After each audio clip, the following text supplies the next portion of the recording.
आज जब भारत में कांग्रेस कमजोर हो रही है, यानी सूक्ष्मदर्शक यंत्र लेकर के भी कांग्रेस को ढूंढना मुश्किल हो रहा है। लेकिन मजा यह है कि यहां कांग्रेस मर रही है और वहां पाकिस्तान रो रहा है।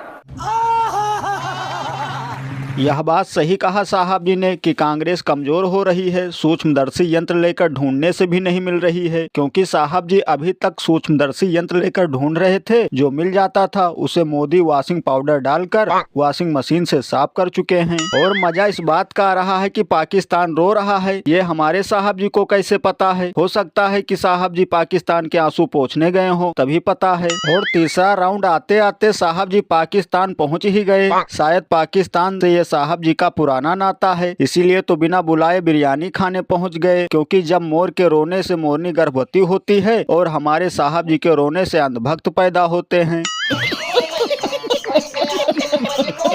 पाकिस्तान रो रहा है, साहब जी को दिख रहा है, लेकिन यहाँ की जनता महंगाई से परेशान है, बेरोजगारी से बुरा हाल है। लेकिन यह सब हमारे साहब जी को नहीं दिखता है। लगता है मोदी जी दूर वाला चश्मा लगाते हैं, नजदीक वाला नहीं लगाया है। इसमें भी कुछ नेहरू जी की चाल है। वैसे एक बात समझ में नहीं आता कि साहब जी अपनी पार्टी का प्रचार कर रहे हैं या कांग्रेस का, क्योंकि साहब जी हर भाषण में अपने से ज्यादा कांग्रेस के बारे में बताते रहते हैं। ये बड़ी अच्छी बात कही आप। लगता है साहब जी को अब कांग्रेस और राम के नाम पर ही वोट मिलेगा, तभी तो कमल खिलेगा। यही है साहब जी का चुनाव जीतने का फंडा। राजनीति के सिवा अब कहाँ कर पाएंगे चाय का धंधा। ऐसे ही होगा अब हमारे देश में सब कुछ चमन, और भक्त लोग चुनाव के बाद बाजार में तौलेंगे आलू और बैगन। और अभी तो रुको, क्लाइमैक्स अभी बाकी है। भाई और बहनों, 2014 में मोदी जी आए, आपने 73 सीटें दी, 19 में आए 64 सीटें दी, मगर इस बार 73 और 64 से नहीं चलेगा। 24 में 80 की 80 सीटें भारतीय जनता पार्टी को देना है।